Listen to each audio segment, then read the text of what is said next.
Hey there, welcome to HoboRec Build Sessions. Today we're gonna have a look at Neutron 2 EQ and how to fix a poorly recorded snare drum.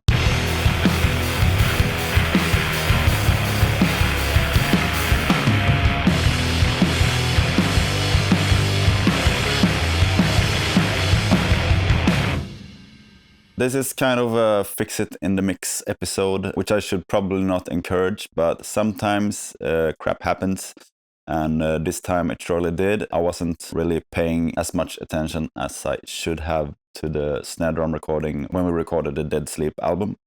So we ended up with a snare drum that had a bit of nasty ringing. We're going to use the EQ from Neutron 2 today to try to fix that. It's a really good EQ and also has some really cool dynamic features that it's going to help us to take things out but still keep the original sound that we like about it. So let's have a look, shall we? This is from the recording with Dead Sleep. Some of you may have seen the behind the scenes of the recording video. Something that occurred to me after the fact of the recording was that the snare had a really annoying tone in it, and I can't understand why I didn't hear that during the sound check or during the recording. It baffles me, actually. These things can annoy me a lot, and but hey, it's like you learn from your mistakes. I'm probably gonna listen a lot more carefully to the snares from now on. I don't think I've had this exact problem before, so that's maybe why I didn't recognize it. There are some solutions to this that we can try and accomplish, and today we're gonna try to fix this using the Isotope Neutron 2 EQ. Let's have a listen to this snare, right? Yeah, as you can hear, it's really annoying. So the first thing we want to do is to take this frequency out. And you can see it here. It's right on the number 1 frequency band here.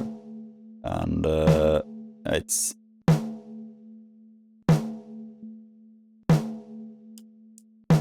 like 215 hertz. So we put a pretty narrow Q value and we just take that thing out the whole way.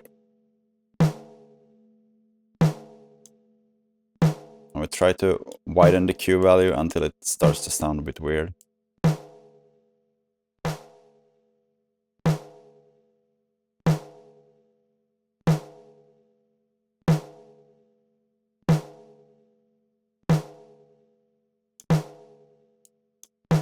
Yeah, something like that.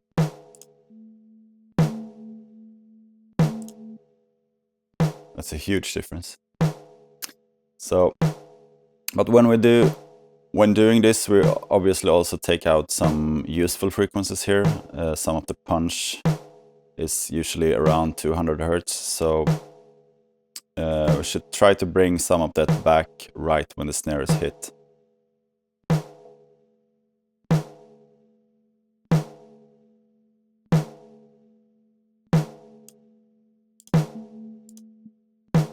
And there you can kind of hear the tone there again, but we're gonna put that one into dynamic mode and to bring it up when it hits.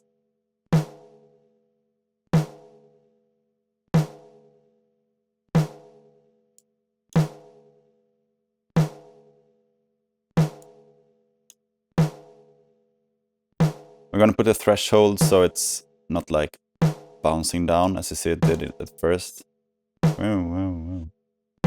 We just want the frequencies back right on the hit. So there we have it. I will compare.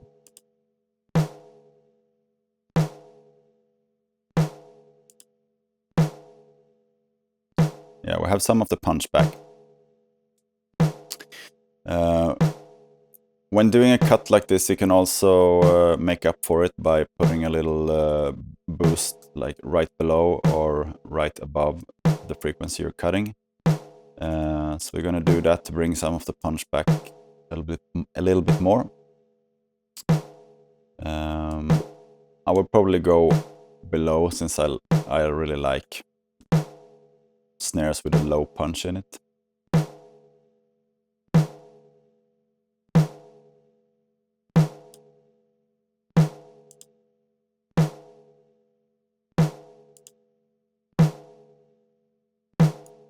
too much. Compare with the original.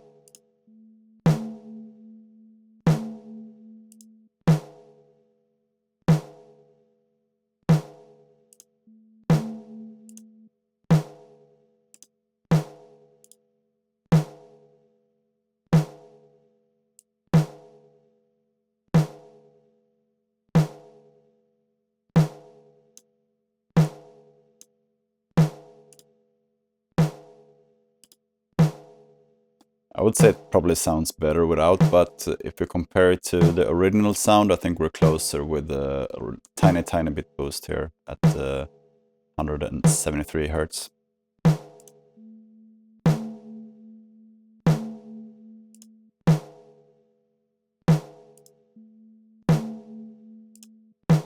Yeah.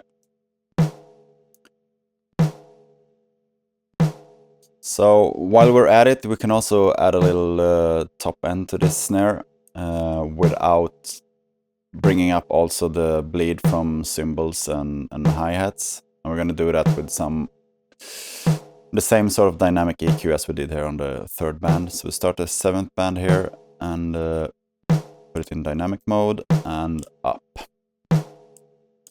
Put a wider Q value on it.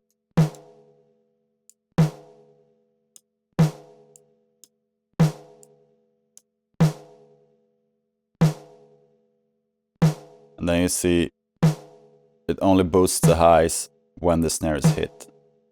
So any hi-hats or cymbal bleeds that are in between the snare hits will not get the same EQ and will not be more sizzling as it usually is when you just put a high frequency boost on the EQ.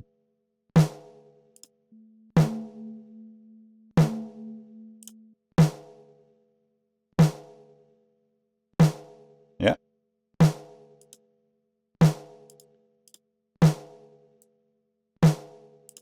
Now we can also put some compression on this.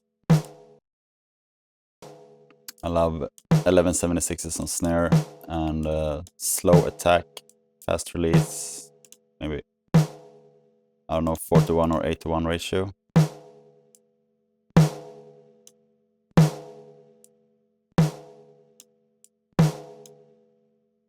Like 5 dB reduction.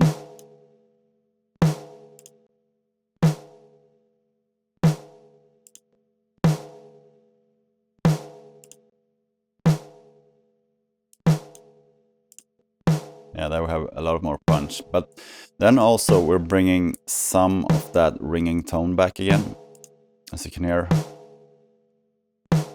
So we can try to take a little bit more of that out with the transient designer.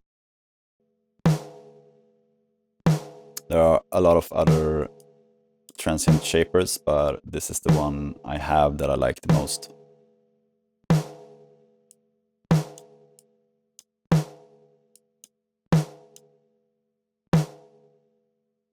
Can also add a little bit more attack to it.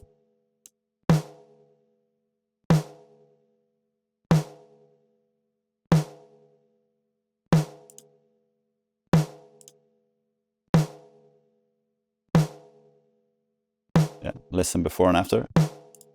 Before. What was I thinking? How couldn't I hear this? It's really amazing. But we kind of fixed it, so thanks to digital evolution.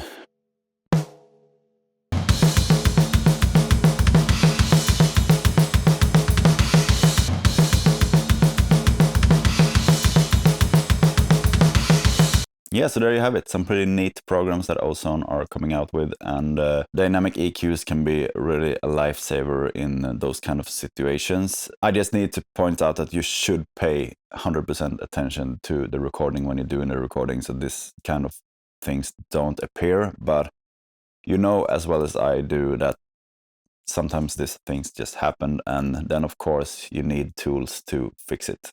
And In this case, this is a really good tool. If you have any other situations, like fix it in the mix situations that you are wondering about, that you would like me to try out or do a little tutorial on how to fix stuff, please let me know what you want me to have a look at. Or even you can send me an email with some stuff you have problems with and see if we can figure it out. And we can bring it here on the show.